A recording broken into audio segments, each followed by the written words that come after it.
విజయనగర వైభవం. రచన గళం మీ కొచ్చెర్లకోట జగదీష్. కార్తీక మాసపు ఆనవాళ్లు చలిచలిగా గిలిగింతలు పెడుతున్నాయి. వాయుగండాన్ని దగ్గరుండి నిమజ్జనం చేసొచ్చినట్టు రోజంతా తడిపి పారేసింది వాన.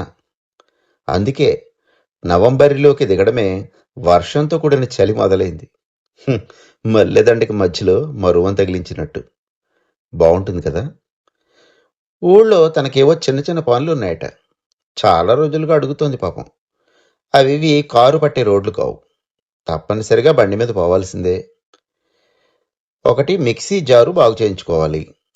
ఇంకోటి వాచి సరిగా తిరగట్లేదు, స్ట్రాప్ కూడా మార్పించాలి. అవి రెండు పైడితల్లం గుడి దగ్గర అనుకో. అట్నుంచి ఘోష్ హాస్పిటల్ పక్క సందులో టైలర్ దగ్గరికి ఒకసారి వెళ్ళాలి. జాకెట్లు కుట్టేశానని ఫోన్ చేశాడు. వెళ్ళి తెచ్చుకోవాలి. అన్నీ ఓకే గాని ఈ టైలర్ ఉండే వీధితోనే సమస్య అంతా. ఉండటానికి 1/2 కిలోమీటర్ అయినా ఆ రోడ్లో సుమారు 20 స్పీడ్ బ్రేకర్లు ఉంటాయి. అవి గనక లేకపోతే మా జొన్నగుడ్డు కుర్రాళ్ళందరూ ఆ రోడ్ల మీద కూడా పల్సర్ బండెక్కి 120 స్పీడ్లో దూసుకుపోతారు. వాళ్ళు వేసుకునే ప్యాంట్లు చిరిగిపోయిన చపాతీల్లో ఉంటాయి. వాటికి 4-5 జేబులుంటాయి. వాళ్ళందరి జుట్లు అదేంటో కారపూసలా ఉంటాయి. వాళ్ళ బైకులకి కంప్యూటర్ జాతకం చెప్పే రోబోలకు ఉంటాయి చూడండి, అటువంటి జిగ్ జిగ్ మనీ లైట్లు ఉంటాయి. వాడి బండికి సైలెన్సర్ ఉండదు, వాడి దగ్గర లైసెన్స్ ఉండదు. హల్లంత దూరాన అట్లాంటి బండి కనబడగానే నేను ఇక్కడ ఇంజిన్ ఆపేసి స్టాండ్ వేసేసి ఆ దుమారం అంతా తీరం దాటిన తర్వాతే మళ్ళీ బయలుదేరతాను. తత్కారణంగా నాతో వచ్చిందంటే తన పనులన్నీ కాస్త ఆలస్యం అవుతాయి. సరే, సెట్రిజిన్ వేసినా ఇంకా ఎక్కడి నుంచో సన్నగా ముక్కు కారుతున్నట్టు తుఫాను వెళ్ళిపోయినా నీరసంగా కురుస్తోంది వాన. అంచేత రోడ్లన్నీ ఖాళీగా ఉన్నాయి. పిఎస్ఆర్ కాలనీలో బండి మీద తిరిగి చాలా రోజులైంది. వీధులన్నీ భలే చీకటిగా ఉంటాయి. వేషాలు వేయడానికి చాలా అనువు. గుసగుసగా మాట్లాడుకునే వయసు అయిపోయిన కారణంగా భుజం మీద వేయాల్సిన చెయ్యి నా పొట్ట చుట్టూ వేసి కూర్చుంది. నిజానికి మేమిద్దరం ఈ ఊరు అచ్చంగా పొట్ట చేతపట్టుకునే వచ్చాం. ఇప్పుడు అది కాస్త నిజమై కూర్చుంది. జగ్గు, అయ్యో ఈ ఇల్లు ఎప్పుడు పడగొట్టేశారు? నేను చూడనే లేదు. అబ్బో, ఇక్కడంతా ఖాళీ చేసేసారంటే ఏదో పెద్ద అపార్ట్మెంటే కట్టేస్తారనుకుంటా అంటూ 100 అడుగులకు ఒకసారి ఆశ్చర్యపోతోంది వెనక నుంచి. చక్కగా చల్లగాలిని ఆస్వాదిస్తూ భర్తతో ప్రయాణం చేసే తీరిదేనా? ఆ ఇళ్ళు స్థలాల గోల మనకెందుకు చెప్పు. అదుగో చూడు, వాళ్ళ బాల్కనీలో బంతిపూలు ఎంత బాగున్నాయో అంటూ నిదానంగా వెళుతున్నాను. ఊరొచ్చిన కొత్తలో ఈ వీధులమ్మట చాలా విరివిగా తిరిగాం. పాతకాలపు ఇళ్ల ముందు గేటు దగ్గరగా కుర్చీలేసుకుని పార్వతీ పరమేశ్వర్లు కబుర్లు చెప్పుకుంటూ కనబడేవారు. కొన్నిళ్ల ముందు కనకాంబరాలు కోసే కన్నకాసులు, పెన్సిల్తో రోళ్ల పుస్తకం మీద లెక్కలు చేసుకునే రామానుజాలు గోచరించేవారు. మూతంతా పెరుగన్నంతో ముద్దుల మూటలు. వాళ్లను మొయ్యలేకపోయినా ధరణికి గిరిభారమా అని పాడుకుంటూ చిరునవ్వుతూ తల్లులు దర్శనమిచ్చేవారు. 20 ఏళ్లలో ఈ చిత్రాలన్నిటినీ చిందరవందర చేసేస్తూ వీధులకి నల్లరంగు పులిమేసింది ఓటీటీ భూతం. ఎవరైనా ఈ ఇళ్లలో ఉంటున్నారా లేక వదిలేసి పోయారా అని అనుమానం వస్తుంది. అయినా కొన్నిళ్ళు ఇప్పటికీ భలే ముచ్చటగా అనిపిస్తాయి.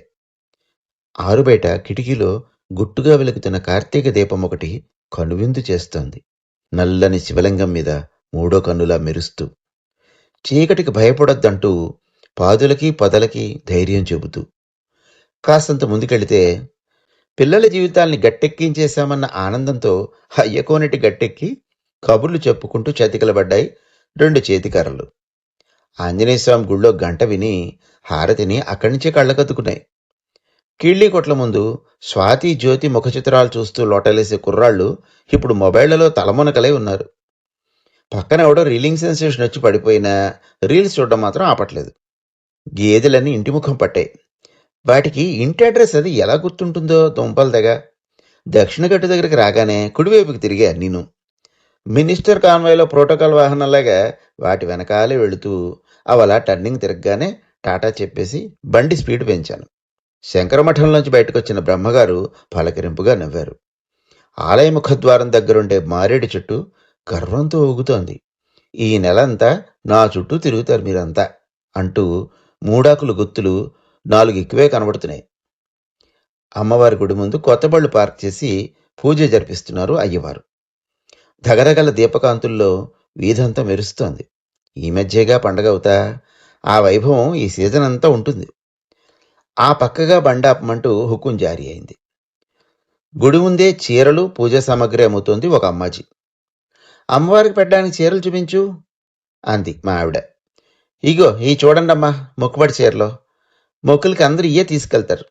అబ్బా, ఇవి మరీ తేలిగ్గా ఉన్నాయి, మంచివి చూపించమ్మాయి. పోనీ ఇవి చూడు బన్నీ, కాస్త బాగున్నట్టున్నాయి అంటూ కాస్త బాగున్న వాటిని పట్టుకుంటూ తెలివి ఒలకబోశాను. సార్ అవి శారీస్ సార్, కాస్ట్ ఎక్కువ. ఒక్క క్షణం ఇద్దరు మొహాలు చూసుకుని ఆనక పక్కుమని నవ్వేశాం. ఇంగ్లీష్ చీరలు అన్నమాట. తనన్న మాటలో కామెడీ అర్థమైందనుకుంటా. మాతో పాటు అమ్మాజీ కూడా హాయిగా నవ్వేసింది.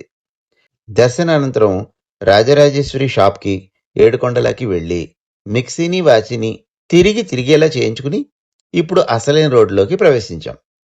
చాలా కాలమైంది ఘోష రోడ్లోకి వచ్చి. ఒకటా రెండా, ఏకంగా 23 ఏళ్ల అనుబంధం.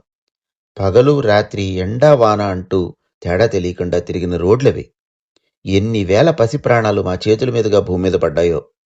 కొన ఊపిరితో కొట్టుకునే దీపాలకి ప్రాణవాయువు అందించి పునర్జన్మ ప్రసాదించిన పిల్లలెందరో. వాళ్లంతా పువ్వులు పట్టుకుని నాకు ఎదురై లోపలికి రమ్మని ఆహ్వానిస్తున్నట్లుగా అనిపించింది. ఆ హాస్పిటల్ని నమ్ముకుని అవి ఇవి అమ్ముకుని బ్రతికే పైడిరాజులు, సింహాద్రి, అప్పన్నలు వీళ్ళందరూ వీధిలో నిలబడి టాటా చెబుతున్నట్టు అనిపించింది. ఏయ్, ఏం మాట్లాడుకుంటా ఏంటి ఆలోచిస్తున్నావు? స్పీడ్ బ్రేకర్లు ఎక్కువ ఈ రోడ్లో, గుర్తుందిగా అంది వెనక నుంచి. తానిలా అంటుండగానే టకాషిస్ క్యాజిల్లా మొదటి అడ్డంకి మోకాలి పర్వతంలా తగిలింది. నా ఆలోచనలకి వేగానికి బ్రేకేస్తూ. మీ కొచ్చెర్లకోట జగదీష్.